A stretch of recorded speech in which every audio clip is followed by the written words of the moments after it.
programa de hoje, nós vamos falar um pouco dos aplicativos de entrega e de transporte, não é? Cada vez mais, hoje em dia, não só nas grandes cidades, mas como nas médias e até pequenas cidades, a gente tem esses aplicativos, né? Tanto de entrega de produtos, de mercadoria, como os de transporte, especificamente, não é? Então, é uma questão nova, relativamente nova, mas que podemos dizer que absorveu completamente, tanto cidade grande, cidade pequena, cidades médias, e é uma questão que não tem mais volta, não, ao meu ver, não. Então isso aí refletiu uma série de questões, não é? Vamos dar o exemplo dos aplicativos de transporte urbanos, né, que afetou sensivelmente os táxis tradicionais, não é? Tanto que tem os taxistas, que tem sindicato deles, na verdade, né? Eles se queixam muito digamos assim, da concorrência desleal que eles teriam, que eles sofreriam em razão desses aplicativos. Em seguida que começou esse aplicativo, Fabrício, eu me lembro que tinha, inclusive já ocorria agressões, né? Estavam agredindo os motoristas dos aplicativos. Com o passar do tempo, de uma certa forma, isso aí começou a diminuir, até porque muitos dos taxistas migraram para os aplicativos, não é? O que eles alegavam de injustiça é porque era difícil tirar, né, a concessão de táxi, conseguiram concessão de táxi, pelo menos aqui em Porto Alegre, Sim.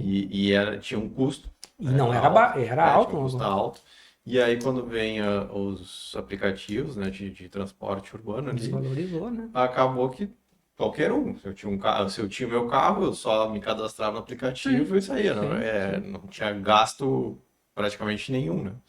Então realmente criou essa revolta, assim, né? Até compreensível, né? Se tu for te Para colocar quem no lugar tava, do. é, Mas, por outro lado, é uma forma das pessoas trabalharem também. sim, Então, a gente tem que ver tudo dentro de um contexto maior. E, claro, que não é fácil agradar todos os lados, né? sim. Mas é um debate que até hoje em dia isso ainda gera, não é? Mas a questão toda é dos aplicativos, em especial também os de entrega, né? De produtos, de lanches, alimentos, remédios, tudo. Isso aí se potencializou muito em função, infelizmente, né? Da pandemia, né? Que assolou, digamos, o mundo todo. Uhum. E isso aí foi muito. Esses aplicativos em si foram muito utilizados, e especificamente os de entrega, durante a pandemia. Ocorre que, graças a Deus, passou a pandemia, né? Mas isso aí, que as pessoas não sabiam como é que isso aí não só se manteve, como cresceu, na verdade, não é? As Então, pessoas se acostumaram a utilizar e acabaram vendo e uma na ver... comodidade, né, no Sim, serviço contratando. e na verdade isso aí é muito prático, né? É claro que isso aí enseja uma série de questões também, como tudo, né? Tem o ônus e o bônus. Por exemplo, vamos pegar os aplicativos. Hoje em dia, cada vez mais as pessoas estão ficando em casa, devido às questões de comodidade, de eletrônica, as pessoas Segurança têm também. segurança. Então as pessoas cada vez mais comem no chamado delivery, né? Que eles pedem através dessas plataformas, posso dizer, o iFood, o Rappi e outras. E é bom porque gera emprego, mas também tem uma questão que afeta. Eu vi uma reportagem um dia na internet de como caiu os restaurantes, coisas físicos, né? Muitos fecharam, muitos se transformaram só em delivery. Então tem essa questão toda que reflete de um lado é bom e de outro lado tem o seu reflexo negativo, digamos assim. Mas de qualquer maneira é um caminho que cada vez é mais utilizado, não é? Então o que acontece que a gente tem que ter em prática nessa situação aqui? Volto a dizer, o que se aplica nessas questões? Nós temos uma relação de consumo entre o fornecedor, digamos assim, em caso de entrega do alimento, do produto que eu encomendei, e nós temos o entregador, não é? Que também faz parte dessa rede, digamos assim. Na questão dos aplicativos de transporte, a gente tem o motorista, não é? E a gente tem, muitas vezes, o proprietário do automóvel, quando os automóveis que a gente estava falando antes de começar o programa aqui terceirizado, muitos desses motoristas, eles não têm um automóvel seu, eles contratam, alugam um automóvel de uma terceira pessoa, e a plataforma, o aplicativo em si, que seria o que intermedia isso aí. Que Vamos dar o fornece o exemplo do serviço, né? Uber 99, hoje tem vários, não é? Então nós temos essa questão toda. Quando ocorre um problema de qualquer natureza envolvendo tanto a questão dos aplicativos de transporte como a questão dos de entrega, a gente volta a tratar do tema que a gente fala da questão da responsabilidade solidária. Ou seja, todos envolvidos nessa cadeia respondem solidariamente. Eu encomendo um alimento de uma plataforma ali, X, e de um restaurante Y, me dá um problema. É muito comum, como tu falou no programa anterior, Fabrício, das plataformas quererem sair fora. Não, a gente só intermedia isso aí, a gente não foi que não vendeu o produto. Mas é aquilo, né? Ela, ao intermediar, ela está tirando uma porcentagem, está tirando lucro. Então, ela responde solidariamente. Da mesma forma, os aplicativos de transporte. Quando dá, digamos, um acidente, ou quando se extravia, eu pego um aplicativo e desço e perco um documento, ou algo assim, é entendimento que a responsabilidade é solidária do motorista, do aplicativo, e até, em caso, se é um carro alugado, até do terceiro que está alugando, não, né? Mas, de qualquer forma, existe a responsabilidade solidária quando há um prejuízo. Né? Prosseguindo. Que nesse caso aí a plataforma ela é um fornecedor de serviço, né? Sim, Ainda ela que não tu... tem como ela querer se E eximir da ela cobra, responsabilidade. né? Não é nem gratuito, Sim, né? não, Quando claro. a plataforma existe lá, ela não é gratuita. Ela realmente sim, esses de delivery e tal, talvez muitos delas só intermediem, mas ela tem um lucro para aquilo, Sim, né? Então ela também entra nessa cadeia de consumo consumo. e se utiliza disso para ter lucro. Oneroso, não é Então uma coisa que, ela claro. entra na responsabilidade também de fornecer. Claro, a alegação deles é sempre assim, não sou eu, mas, né? E claro que muitas vezes, como a gente fala assim fazendo de algum alimento, o valor às vezes é baixo, tu gastou lá e acaba ficando, Sim, quando tem algum equívoco, algum erro e tal, acaba ficando com prejuízo, porque aí tu fala com a plataforma, fala com quem, o restaurante lá que realmente fez o alimento, é, e aí não chegam num consenso e acaba ficando por isso. Mas na verdade eles são responsáveis. sim. A ideia é que eles sejam responsáveis. Se a pessoa quiser entrar na justiça, eles vão ser responsabilizados pelo que ele falou que porventura ela perdeu por causa disso, né? Pelo erro, né? Tem a questão legal e às vezes tem a questão até moral e ética, porque muitas vezes, digamos, num exemplo de uma entrega de um lanche, um fast food qualquer, dá um problema na comida no restaurante, entendimento é solidário. Então, até o entregador vai responder. É até uma questão injusta, porque primeiro porque o entregador, né, não tem nada que ver, mas tem a questão solidária, a gente entende. Mas a questão até é que ele já recebe muito pouco, né? Então, às vezes, até é complicado. Muitas vezes, muitas pessoas até livram o entregador, até por uma questão humanitária, digamos assim, porque às vezes o cara está trabalhando ali, né, correndo e não tem nada que ver. Judicialmente tu pode Pode direcionar, por ligar. eles serem solidários, tu pode Isso, direcionar para não necessariamente. Se tu Então achar que a seria. plataforma, por exemplo, tem mais condições, tu pode direcionar só para a plataforma. Justamente. Nada obsta que tu, né, possa direcionar, né? Justamente. Ainda que eles sejam solidariamente É responsáveis. facultativo a solidariedade pelo consumidor, consumidor. não é? Então, quem que também tiver mais curiosidade pode ir do artigo 3º e 14 do Código de Defesa do Consumidor, que fala em relação a esses temas que a gente está falando, não é? E a questão da responsabilidade objetiva. Sempre tratando, né, na matéria de consumo, a gente sempre bate nessa tecla, a gente tem a figura da responsabilidade objetiva. O que vem a ser a responsabilidade objetiva? É aquilo que eu não preciso, havendo a ligação, o nexo causal que a gente diz do ocorrido, é responsabilidade. Não preciso comprovar o dano, na verdade. Não precisa comprovar que houve uma culpa, uma né? culpa, Tipo, a culpa, perdão, o dano sim, a culpa. Eu levei o alimento, ele caiu. Mas Não que foi culpa. me bateram e aí eu caiu no chão, então eu não sou o culpado, mas nesse caso, como é uma relação de consumo, ele é obrigado, ele tem a responsabilidade, independente de não ter sido ele ter dado causa, entende? É só pelo fato de ele estar prestando serviço, se aconteceu algum problema, ele vai ter que assumir a responsabilidade. Isso, justamente. Assim, frente ao consumidor. Como todas as matérias de consumo que a gente sempre bate, né, nessa tecla, não é? Os exemplos de falhas que a gente dá justamente são esses: o pedido de entregue é não entregue, ou um produto errado, produto com defeito, né? Uma corrida que é cancelada pelo aplicativo sem o reembolso, sem justificativa, né? Só para deixar claro aqui, essa questão do reembolso, não é a pessoa ser indenizada porque o motorista cancelou a Não, corrida. sim, não é É só assim, indenização. eu paguei antecipado Foi e aí ele debitado, cancelou, acreditado. aí ele cancelou, eu tenho que me devolver aquele valor porque eu não usei aquele serviço, né? Sim, é justamente a Então, é nesse restituição do sentido, valor, não é uma que tu indenização. tenha vindo a ter pago, né? Justamente, é um reembolso, como realmente diz, né? E a questão também de quando existem agressões, acidentes ou furtos durante a corrida também são exemplos práticos. Casos práticos, aqui a gente separou alguns aqui que são interessantes, né?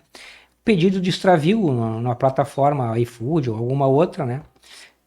Como a gente já falou aqui, o consumidor pagou, não recebeu. É a responsabilidade solidária, plataforma e o estabelecimento que vendeu o produto. É aquilo que a gente fala. Se eu contratei, ainda não paguei, aí eles não me entregaram, ok. Até pode ser cogitado na indenização, mas assim, nessa relação mais direta, não teria o que devolver porque tu também não pagou. Sim. Mas quando tu paga antecipadamente e não recebe, sim, a plataforma ou o fornecedor tem que te devolver esse valor porque tu não recebeu, né, o produto. Sim. Bom, a responsabilidade solidária a gente falou. Os acidentes em corridas de aplicativo, pode haver o dano moral e o dano material, como acontece com os táxis, enfim, isso aí é tranquilo, né? E o aplicativo em si e o motorista vão responder solidariamente. Então, isso aí é uma questão que a gente já falou, é tranquilo. Entrega de... Tem jurisprudência sobre isso, né? Talvez tranquila Sim. não, porque ainda tem uma discussão jurídica aí. Mas já tem vários julgados reconhecendo daí essas solidariedade. Justamente. Entrega com produtos danificados, né? Mesmo sem culpa do entregador, a empresa responde objetivamente, ou a questão de uma entrega com defeito, algo nesse sentido.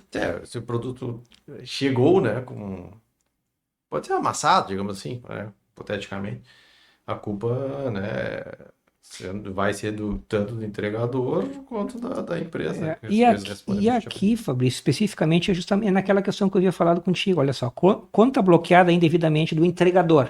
O que diz? Embora o entregador não seja consumidor final, a decisão reconhecendo a aplicação analógica do CDC. Por isso, hipossuficiência, ou seja, aquilo que a gente comentou, não Sim, o entregador por ser hipossuficiente, digamos assim, frente à plataforma, que tem muito mais preparo e tal. Muitas vezes o entregador é assim, eu já vi, a gente vê entregas de bicicleta alugadas, essas que tem aqui nas cidades, né, para mobilidade assim, urbana, e eles usam aquelas para fazer entrega. Então, tipo, é a pessoa que não tem nem condições muitas vezes de comprar uma bicicleta para fazer as entregas, né? Sim. E aqui a gente já falou também no outro programa, a conexão, né, com a era digital do CDC, né, que se aplica no ambiente virtual, né, apesar das limitações, digamos assim, é uma relação de consumo.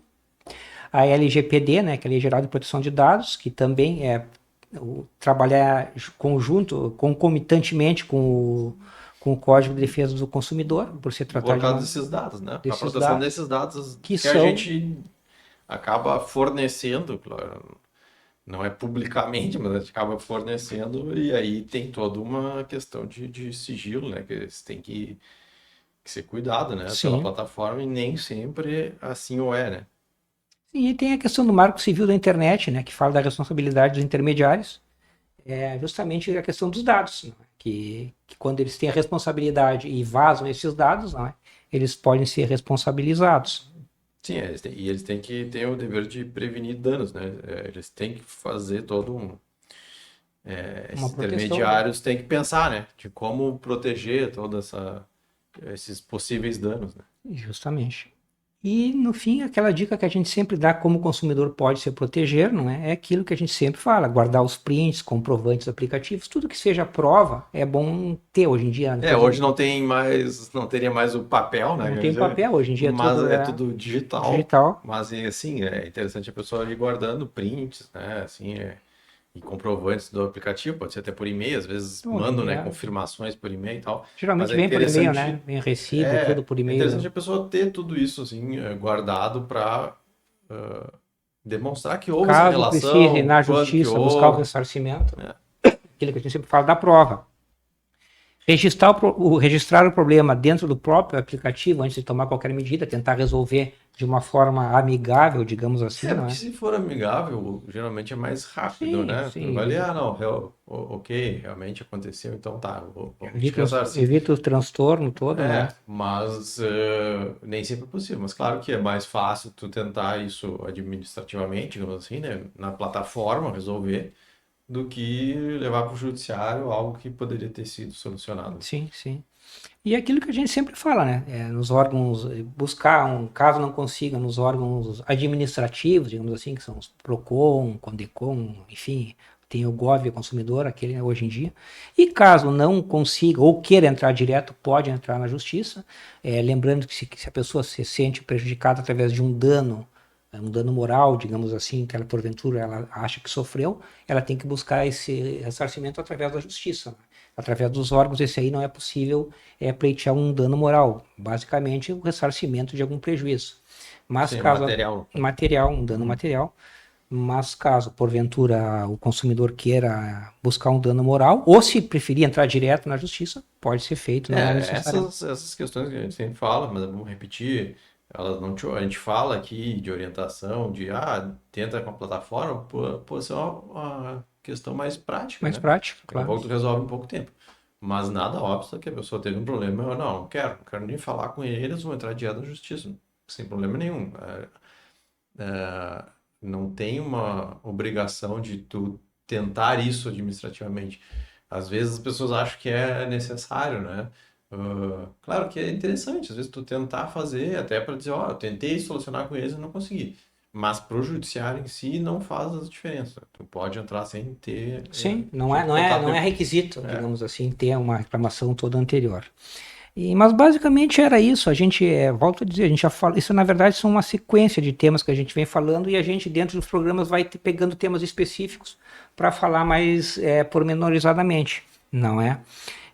Esperamos que vocês tenham gostado, né? Sempre aquele pedido de curtir, se você porventura curtiram, deixar o curtir que nos ajuda. Se inscrever no canal sempre nos ajuda também, é uma forma da gente poder seguir fazendo nosso trabalho aqui, compartilhar o tema se vocês acharem interessante e saibam de alguém que tem interesse no tema, também a gente agradece. E nos seguir nas plataformas, tanto aqui no YouTube como nas demais plataformas. A gente tem o Facebook, o Instagram e o TikTok, não é?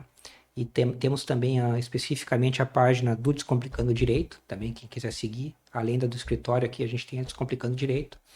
E agradecemos a todos pela companhia e até a próxima. Um abraço.